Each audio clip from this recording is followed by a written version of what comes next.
Welcome back to We Eat So Good. Thanks for joining us. Today we have an action-packed episode of the Weber Grill. What you got going? For this, I made a pulled pork. We did it for a 4th of July party we had, and it came out awesome. I started at 6:30 in the morning here, so I'm surprised I even remembered to turn the camera on, so that's a win already. That is a win right there. Now, what's going on there? So I let the pork come up to room temperature, and then I'm just putting on a dry rub on the outside. This is a doctored up Kinder seasoning from Sam's Club. I think it was the red jalapeno one, but I added a little extra cayenne pepper to make it a little spicier, and then I added a lot of brown sugar just to try to get good crust as it slow cooks on the grill. Nice. Now this one I think was about 8 pounds. Realistically, how many people you think this could have fed? Let's see. Realistically, I think everyone can eat about 5 pounds of pulled pork in one sitting. So, no, I don't know. Everybody had some seconds, or they really enjoyed it. But there was definitely some leftovers. So you can feed a lot of people with it or have some amazing leftovers. Yeah, I think at least a dozen people, and you'd still probably get some sandwiches the next day. Yeah, so here I'm making a snake with the charcoal, but I accidentally made the snake go all the way around, but I fixed that error in a minute. Here I'm just putting in some tumbleweeds to get it started. These things are awesome. Mm-hmm. I think we're seeing proof of it's 6:30 in the morning. Yep, I got my work shoes on there. I messed up the snake, but I fix it before it really starts here. So there, yeah. Movie magic. Yep, put the gap back in. That's all you need to do. And then that pan in the middle creates the void, so the pork isn't directly over the heat. Nice. And what's going on there? What's that? Some wood chips. I got some pecan chunks and some apple wood chips just to give it a nice smoky flavor as it cooks. Nice. Ooh, look at that. It's like a smoke machine right there.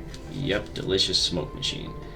Put the grill on, put the pork over the pan there in the void, and then for these first couple hours, I was keeping the temperature around 250, and I was just checking every hour to make sure that the temperature was good, and then spraying it down with a half and half mixture of apple cider vinegar and apple juice to keep it nice and moist. So this section's basically like a tanning salon. Yeah.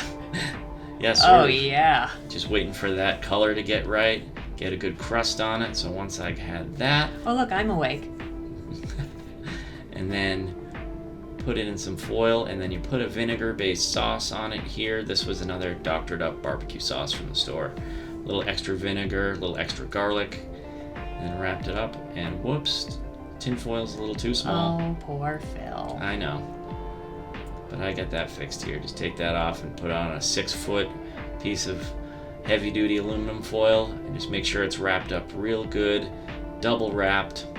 I think the aluminum foil going heavy duty is key here. Otherwise, I think you'd need a lot of layers of the other stuff, the thin stuff. Yeah, absolutely. So just making sure nice and tightly wrapped there, and then it just goes right back on the grill here. And the nice part is you're not looking to change the temperature or change anything. You're still looking for the grill to be at around 250, but I put a probe into the pork there and then just let it slow cook with the alarm on until it got to 200 degrees. And I think that tray is also key because you are not losing one drop of juice. Exactly. And it went for a total of probably about 7.5, 8 hours, and then right into a cooler here to rest for about an hour. Yeah, with the lid shut, right? Yep, with the lid shut.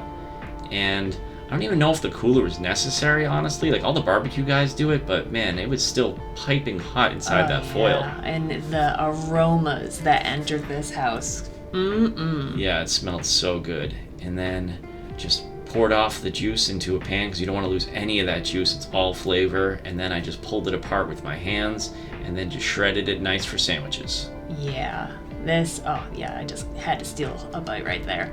And as you're shredding it, if you come across any pieces of fat, big pieces of fat, you just pull them right out, but the rest is just all good. Now you could probably skip that first part where you're getting the crust on it, but those are the good pieces. You can't skip that part. Oh, okay, no. Never mind. Disregard. That's where all the flavor kind of just infuses into it, so definitely don't skip that part. And then you're making your sandwich. I put on some barbecue sauce here, and then a few pickled red onions. That's what I added. If you want to see how to make those, check out our taco episode. Yeah, those definitely are nice. You can also put just regular pickles on there, but I think you need that kind of pickle flavor. Yeah.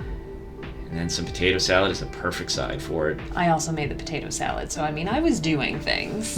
Yeah, this came out amazing. Highly recommend this. Really easy and just nice for a party.